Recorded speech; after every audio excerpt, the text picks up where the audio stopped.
Hi, my name's Alex. I'm the owner of Buzz Special Vehicles. Today behind me we have our 2019 Jeep Wrangler Rubicon. This vehicle is based around the American Expedition Vehicles package, the 370 package in particular. Today I want to show you the reasons why we fitted the products to this vehicle and talk you through some of the bits that we've added as well which make this a unique vehicle. Okay, so we're going to start at the front of this vehicle. As you'll see, this is the new American Expedition Vehicles hot boron stamped steel bumper. We switched out the Mopar US spec bumper that we had on previously purely for the benefits of this. Being boron steel, this is 20% lighter than normal steel. As well as that, it's 4 times stronger. So what you'll see is this bumper follows the natural lines of the JL Wrangler. The JL Wrangler's got a lot of factory lines built in. Aev are very specific about keeping the OEM look whilst retaining a functional off-road recovery bumper. As well as that, this bumper has around 20% more clearance on the outsides, so the approach angle is massively improved over the factory plastic bumper and the factory Mopar steel. Some of the unique features that we like about this bumper include these pads which Aev have kindly thought of for when you want to check your engine oil. Being lifted on 37-inch tyres, it can be a challenge. So you've got some nice soft kneeling pads there. Built into this recovery bumper is the winch plate. So you have the option to mount whichever winch you like. We've chosen the Warn VR Evo 12S. The nice thing about this bumper, and a lot of bumpers don't cover this, is the ability to be able to see what your rope is doing. The rope bind can be an issue. If you've ever been out there, got stuck and had to use your winch, you'll know that if you're pulling from a certain angle, you'll bunch up your rope on one side. You'll either overheat the winch motor or you'll snap a rope or damage it in one way or another. The nice thing with this bumper is this low line entry here. So this allows you to have good vision of your rope whilst you're winching from a safe distance. So on the front, you'll also see we've got the Aev Jl370 series driving lamps. These are very smart. They tie in nicely with the front end. They match up with the factory 7-inch headlights very well. We've also fitted this optional mesh cover on the front. That is available separately. We also have the black covers to protect them as well. Moving around the front, you'll see we've still got the factory fitted fog lights on this vehicle. So this bumper also incorporates those. Couple that with the hot boron stamped steel skid plate as well. That has the ability to have a 20-inch light bar fitted in it. This vehicle, we decided that we had enough power with these lights and the lights on the A-pillar that we wouldn't need those, but you've got that option to add more lighting down the line. So built into Aev's new bumper is this A-bar. This is actually a plastic coated piece here. This enables the lights to have all of their wiring tucked away neatly rather than exposed and on show. This gives a real factory OEM finish, and we really like the fact that you can integrate like that.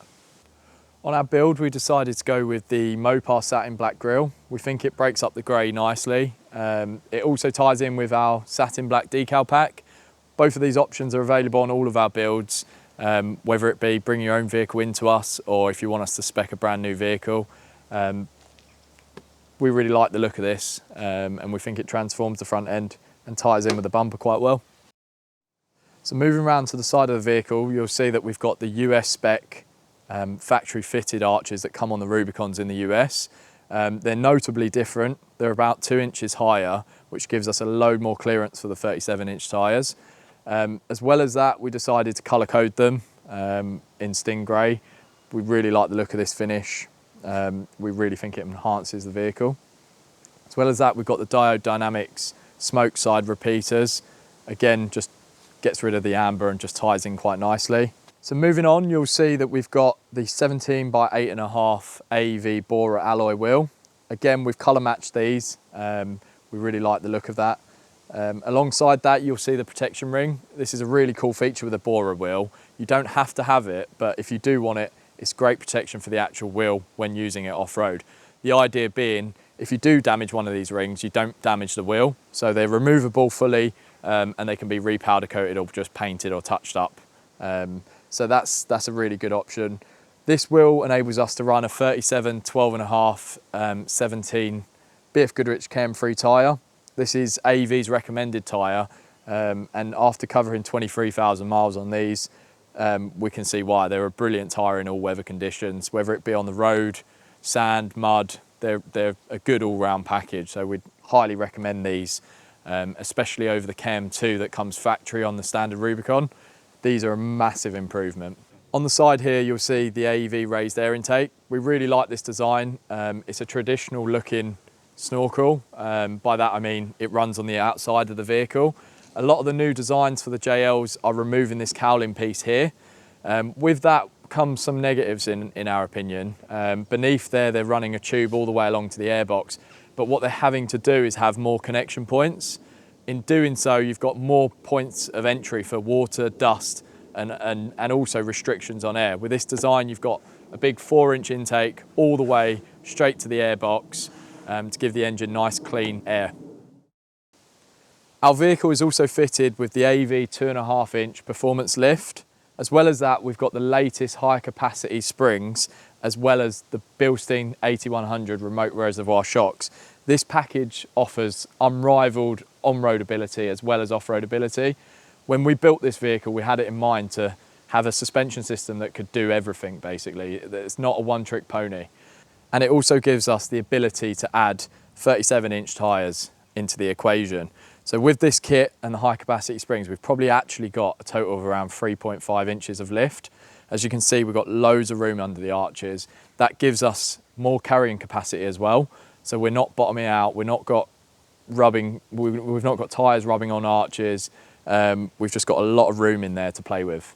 We've got another video that has got loads more information about suspension and why to choose this kit over others. So if you want to have a look at that, we'll link it in the description below. This is a product I get asked a lot about. It's super handy, as you can see, for when we want to get up and tuck away the tent. Gives us the ability to have a nice firm step. So on the rear end of our vehicle, you'll see the matching JL specific Aev rear bumper. This is a really nice design. These tubular sections are bolted directly to the chassis. They offer a lot of protection if we were coming off a rock or happen to catch it on a tree or something like that. As well as that, you've got built-in recovery points both sides for your D-shackles. They've also managed to incorporate the same sort of styling on the rear, so everything matches up with the fenders. As well as that, you've got a nice mud flap which ties in really nicely and gives you a bit of protection from spray. Moving around this side, you'll see the Aev tyre carrier as well. This is completely independent from the rear door of the JL. So you'll see this part here bolts to the frame, and all of the weight from this big 37-inch tyre is resting on the chassis and not the back door. If you've got a JL already, you'll know that these rear tailgate hinges, they're stronger than the JK model, but they're still not up to a larger tyre. Even at 32 inches from factory, they rattle, they creak. So upgrading this is an absolute must really, to be honest with you, especially when going for these size tyres. So as well as having the ability to carry a 37-inch tyre safely on the back whilst going across rough terrain, we've also added the ability to carry 45 litres of auxiliary fuel tank capacity. The JL comes with a 75 litre tank. If you're in the middle of nowhere, we all know that that's not quite enough. So this is a nice built-in carrier that gives us the ability to have more range whilst we're out in the middle of nowhere. So on the Aev centre section, you'll see we've got a provision here to either have a reversing light. In our case, we've put a fog light because we need a fog light in the UK. As well as that, we've got the 2-inch hitch in the middle. We can add on extensions, baskets, or a tow bar if we wish. The other benefit of this tyre carrier, Aev makes a nice bracket which can have a high lift mount here, as well as a shovel which fits behind this fuel caddy. We've not added those yet, but we'll look to do that later on. As well as that, you've got a nice flat section here, so you can add more auxiliary lights, perfect for scene lights for camping and similar. Included in the kit is this relocation camera kit from Aev. The nice thing with this is it enables you to still see the reversing camera. A lot of the kits are blocked by the actual offset of the wheel. This enables you to still see that, and it relocates your third brake light. For the roof rack system on this vehicle, we decided to go with a Rhino rack backbone system. This gives us the flexibility to remove the whole top platform when we don't need it in the winter. So these panels here, they stay on the vehicle. It's 6 bolts and the whole lot comes off. So that gives us the flexibility of not having the weight of the rooftop tent when we don't want it on there. As well as that, we can still remove the full hard top in place with the tent on, purely because the backbone system has a framework which bolts to the tub and not to the roll cage of the vehicle. So moving into the back of the vehicle, this is just as important as what you see on the outside. We've basically developed a kit to be able to go fully off-grid for up to 14 days, essentially living out of the Jeep, a bit like you would in a camper van, but being able to explore places that you'd never reach in a camper van. As any of you JL owners will know, one of the biggest challenges with the rear boot section is the size.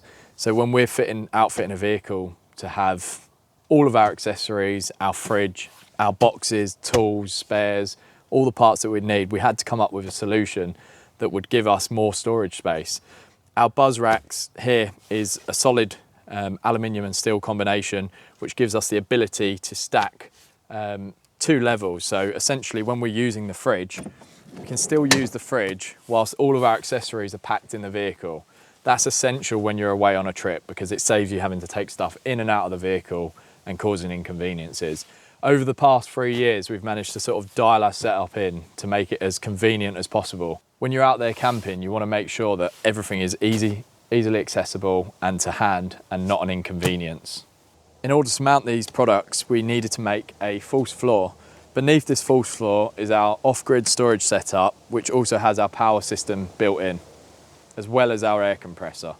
Often an overlooked accessory is something that's more simple than the others. The tailgate table gives us a versatile platform to work from, nice chopping board, and we can store all our stuff here. Now we've removed the floor, you can see exactly what's going on underneath. During lockdown, we started a project which we thought was going to be nice and simple, and it's actually evolved into a new product that we're really excited to show you. Basically, the factory JL comes with a plastic storage bin, but it's limited in size. So what we did initially was fit an ARB dual compressor and found that there was only a little bit of space next door to it. So we had a 50 amp hour AGM battery. We soon realised that running a fridge freezer, all the electrics that we like to run while we're camping, charging phones, you know, running camp lights and stuff like that it just wasn't enough. What we've done here is we've scanned the whole rear boot of the Jeep. We removed the factory tub and installed a custom built aluminium drop-in tray. This gives us around 3 times the space we had previous, which enables us to fit a lot more in that space. What we've done is we've packaged in here 170 amp hours of lithium, as well as a DC to DC charger from Red Arc, and the ARB compressor with the Viair tank as well to go along with it. All of the air compressor is plumbed via AN6 fittings all the way to the fuel door. The reason for the AN6 fittings is the ARB compressor produces a lot of heat, so those dissipate the heat a lot better than a normal 8mm tube. Having a reliable off-grid power setup starts at the charging system. We've decided to use this DC to DC charger from Red Arc. It's a really rugged system that enables us to give the lithium 170 amp hour battery the power that it needs. On the JL Wrangler and most modern new vehicles now, they have a smart alternator system.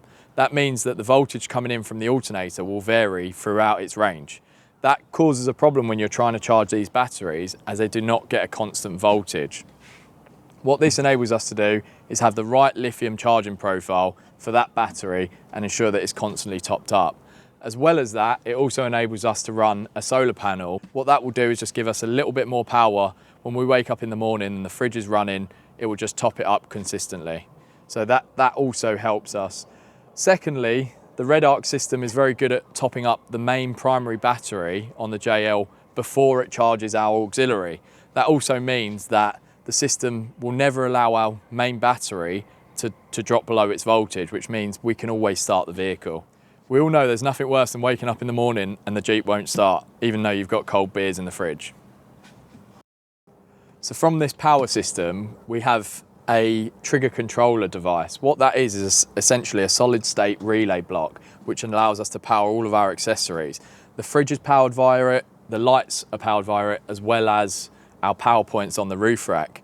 That gives us a Bluetooth control box and allows us to control all of our accessories from the camp via our phone, and also set a cut-off point for when the voltage drops beneath our threshold that we choose. As you can see, to complement our power system, we've included the Victron Energy Smart Shunt battery monitor. We really like this product. It's small and sleek, so we can integrate it nicely into the Jeep. What this does is allow us to have all of our accessories monitored. So here we can see the floating voltage of our battery, but if we go through, we can also see the inputs and outputs on the system. So if we've got our fridge powered, we can determine how long we have left before we need to switch the vehicle on and recharge the system. Here it will display the amp hours that are being used. Here it will show the watts that are coming in from the solar panel and the amp hours coming in from the vehicle. As well as that, it shows a percentage of our battery level. As you can see, it's now at 100%.